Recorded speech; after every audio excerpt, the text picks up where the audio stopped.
Hello बच्चों, आज की वीडियो में हम पढ़ेंगे बाल गोविंद भगत पाठ के एमसीक्यूज। तो चलिए वीडियो शुरू करते हैं। इस पाठ के लेखक कौन है? राम वृक्ष बेनीपुरी, स्वयं प्रकाश, सर्वेश्वर दयाल सक्सेना या जयशंकर प्रसाद? राइट आंसर है राम वृक्ष बेनीपुरी। बाल गोविंद भगत किसे साहब कहकर पुकारते थे? कबीर को, लेखक को, सूरदास को या ईश्वर को? राइट आंसर है कबीर को। भगत जी भजन गाते समय क्या बजाया करते थे? ढोल, डमरू, खंजड़ी या हारमोनियम? राइट आंसर है खंजड़ी।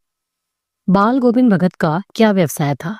खेती, दुकानदारी, सब्जी बेचना या फल बेचना? राइट आंसर है खेती। बाल गोविंद भगत किसके पद गाया करते थे? तुलसीदास, कबीरदास, सूरदास या रहीम के? राइट आंसर है कबीरदास के। भगत जी का बेटा कैसा था? होनहार, समझदार, सुस्त और बोधा या बुद्धिमान?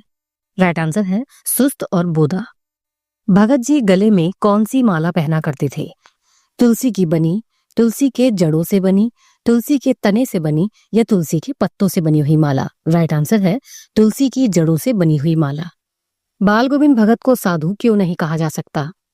क्योंकि वे गृहस्थ व्यक्ति थे, वे लंबी दाढ़ी या जटा जूट नहीं रखते थे, खेती करते थे या रामानंदी चंदन लगाते थे? राइट आंसर है क्योंकि वे गृहस्थ व्यक्ति थे।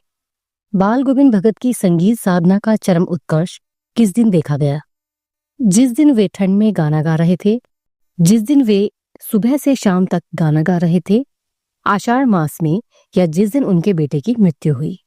राइट आंसर है जिस दिन उनके बेटे की मृत्यु हुई।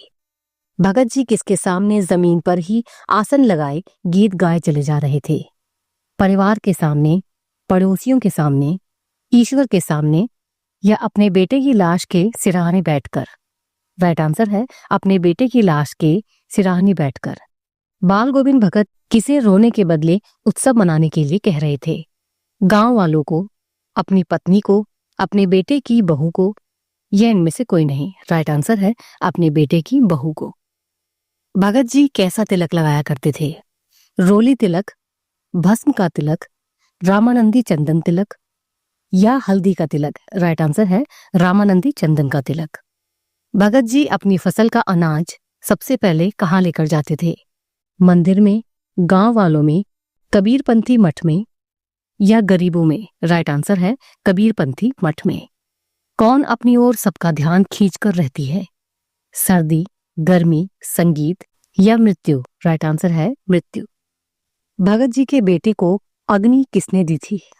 बाल गोविंद भगत ने, लेखक ने, बेटे की बहू ने या पड़ोसियों ने? राइट आंसर है बेटे की बहू ने। भगत जी किस चीज की खेती करते थे? धान, जौ, मक्का या गेहूं की? राइट आंसर है धान की। पाट में रोपनी किसे कहा गया है? जौ की रोपाई को, मक्के की रोपाई को, धान की रोपाई को या चावल की रोपाई को? राइट आंसर है धान की रोपाई को। भगत जी के गीतों को सुनकर सभी लोग क्या किया करते थे? अनसुना करते थे, मजाक बनाते थे, क्रोधित होते थे या झूमने नाचने लगते थे? राइट आंसर है झूमने नाचने लगते थे। बेटे की मृत्यु के बाद भगत जी अपनी बहू की दूसरी शादी क्यों करवाना चाहते थे?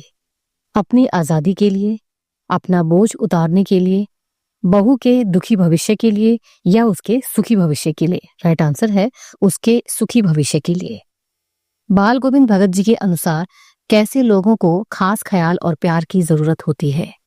मानसिक रूप से सुस्त और कमजोर लोगों को, चिड़चिड़े लोगों को, खुश रहने वालों को या इनमें से कोई नहीं? राइट आंसर है मानसिक रूप से कमजोर और सुस्त लोगों को। भगत जी की बहू उन्हें अकेला छोड़कर क्यों नहीं जाना चाहती थी? भगत जी के अकेले हो जाने के कारण, उनके गाना गाने के कारण, घूमने के कारण या खेती बाड़ी के कारण? राइट आंसर है भगत जी के अकेले हो जाने के कारण। भगत जी प्रतिवर्ष गंगा स्नान के लिए क्यों जाते थे? घूमने के लिए, स्नान करने के लिए, संत समागम के लिए या इनमें से कोई नहीं? राइट आंसर है संत समागम के लिए। भगत जी के घर से गंगा नदी लगभग कितनी कोस की दूरी पर थी? 20 कोस, 30 कोस, 40 कोस या 10 कोस? राइट आंसर है 30 कोस की दूरी पर। सुबह के समय बाल गोविंद भगत क्या गाया करते थे? गीत, भजन, शायरी या इनमें से कोई नहीं? राइट आंसर है भजन। लेखक बाल गोविंद भगत के किस गुण पर मुग्ध थे? उनके मधुर संगीत गायन पर, सरल स्वभाव पर, वेशभूषा पर या सहनशीलता पर? राइट आंसर है मधुर संगीत गायन पर। बाल गोविंद भगत के गीतों में कैसा भाव था? वियोग का, प्रभु मिलन का, देशभक्ति का या प्रेम मिलन का? राइट आंसर है प्रभु मिलन का। बेटे की मृत्यु के बाद भगत जी अपनी बहू से क्या अपेक्षा रखते थे? उनकी सेवा करने की, दूसरे विवाह की, किसी से बात न करने की या भजन करने की? राइट आंसर है दूसरे विवाह की। बाल गोविंद भगत कितने वर्ष के थे? 50 वर्ष, 60 वर्ष, 65 वर्ष या 70 वर्ष? राइट आंसर है 60 वर्ष। भगत जी किस कद के थे? लंबे, छोटे, मझले या सामान्य? राइट आंसर है मझले कद के।